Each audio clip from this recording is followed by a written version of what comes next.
तो नमस्ते भारत में अब बात कर लेते हैं रोहिंग्याओं की। जम्मू कश्मीर में रोहिंग्याओं के खिलाफ एक्शन शुरू होती हड़कंप मच गया। सिर पर सामान लादे महिलाओं, बच्चों और बुजुर्गों की परेशान भीड़ की वजह है सरकार का एक्शन।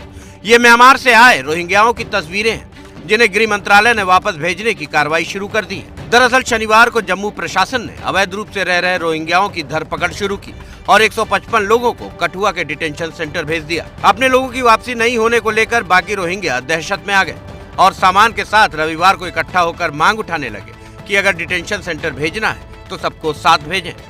हम अपना देश में जाने के लिए बिल्कुल तैयार है, 100% हम तैयार है जाने के लिए। यहाँ रहने नहीं आया है, हम अपना मजबूरी में यहाँ सिर्फ अपना जान बचाने के लिए हम थोड़ा वही परेशानी लेकर तब तक हमारा देश शांति हो जाए, वहाँ हम ऐसे भी निकल जाना। वहाँ रोहिंग्या युवकों का कहना है कि म्यांमार में स्थिति सुधर जाए तो वो खुद वापस चले जाएंगे। म्यांमार में समय भारी तनाव है। बंगाल से लेकर असम तक के चुनाव में भी अवैध रोहिंग्याओं का मुद्दा है। एनआरसी का सवाल है। दीदी कह रही है कि हम एनआरसी नहीं होने देंगे। मैं आपको कहता हूं कि हिंदुस्तान में एक भी घुसपैठियों को हम रहने नहीं देंगे, चुन चुन कर बाहर निकालेंगे। एक भी घुसपैठियों। यही ममता दीदी जब तृणमूल कांग्रेस में थी, सत्ता में नहीं थी, जब घुसपैठिए कम्युनिस्टों को वोट देते थे, यही ममता दीदी कहती थी घुसपैठियों को निकालो। संसद चलने नहीं दी, अपनी शॉल निकालकर स्पीकर के मुंह पर फेंकी। अब आपको वो वोट दे रहे हैं, आपकी वोट बैंक बन गए हैं, इसलिए आप कह रही हो कि इनको मत निकालो। यहां शरणार्थी भाइयों को उकसा रही हो कि आपको भी जाना पड़ेगा। कोई शरणार्थी को जाने नहीं देंगे, कोई घुसपैठिए को रहने नहीं देंगे। ये दोनों बात निश्चित है, ये दोनों बात तय है। ममता दी कह रही है कि एनआरसी आते ही लाखों लाखों हिंदू शरणार्थी है, उनको बंगाल, पश्चिम बंगाल छोड़कर जाना पड़ेगा।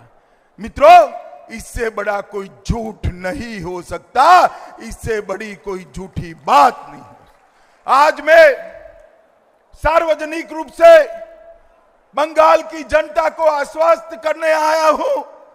आए हुए सारे शरणार्थी हिंदू, बौद्ध, सिख, जैन, क्रिश्चियन सभी शरणार्थी भाइयों को और विशेषकर हिंदू शरणार्थी भाइयों को आश्वस्त करने आया हूं, क्योंकि उनकी संख्या बहुत बड़ी है।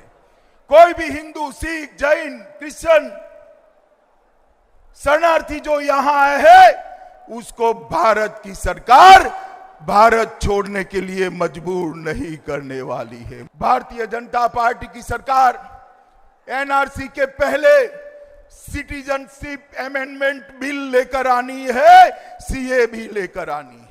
ये सीएबी क्या है?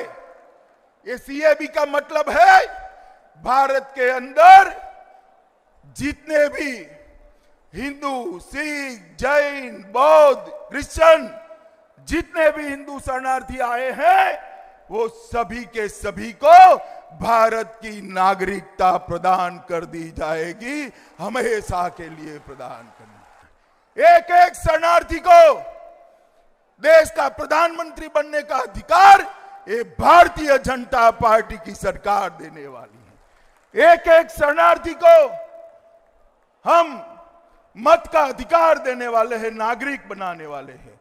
जो मगरमच्छ के आंसू बहाते हैं, हम सिटीजनशिप अमेंडमेंट बिल लेकर आए थे राज्यसभा में, यही तृणमूल कांग्रेस के सांसदों ने राज्यसभा चलने नहीं दी। सिटीजनशिप अमेंडमेंट बिल को पारित नहीं करने दिया और इसके कारण आज जो शरणार्थी भाई आए हैं, चाहे वो मतवा समाज के हो, चाहे वो किसी भी समाज के हो, वो सारे के सारे आज अगर भारत के नागरिक नहीं बन पाए हैं तो इसका कारण तृणमूल कांग्रेस ने इसका विरोध किया था, वो था।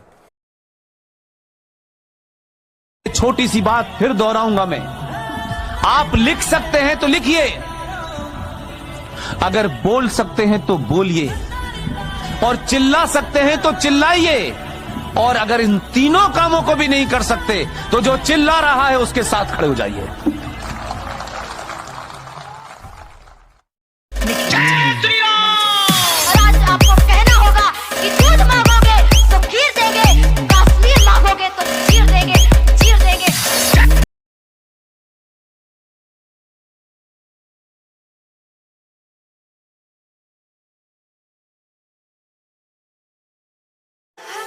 soon.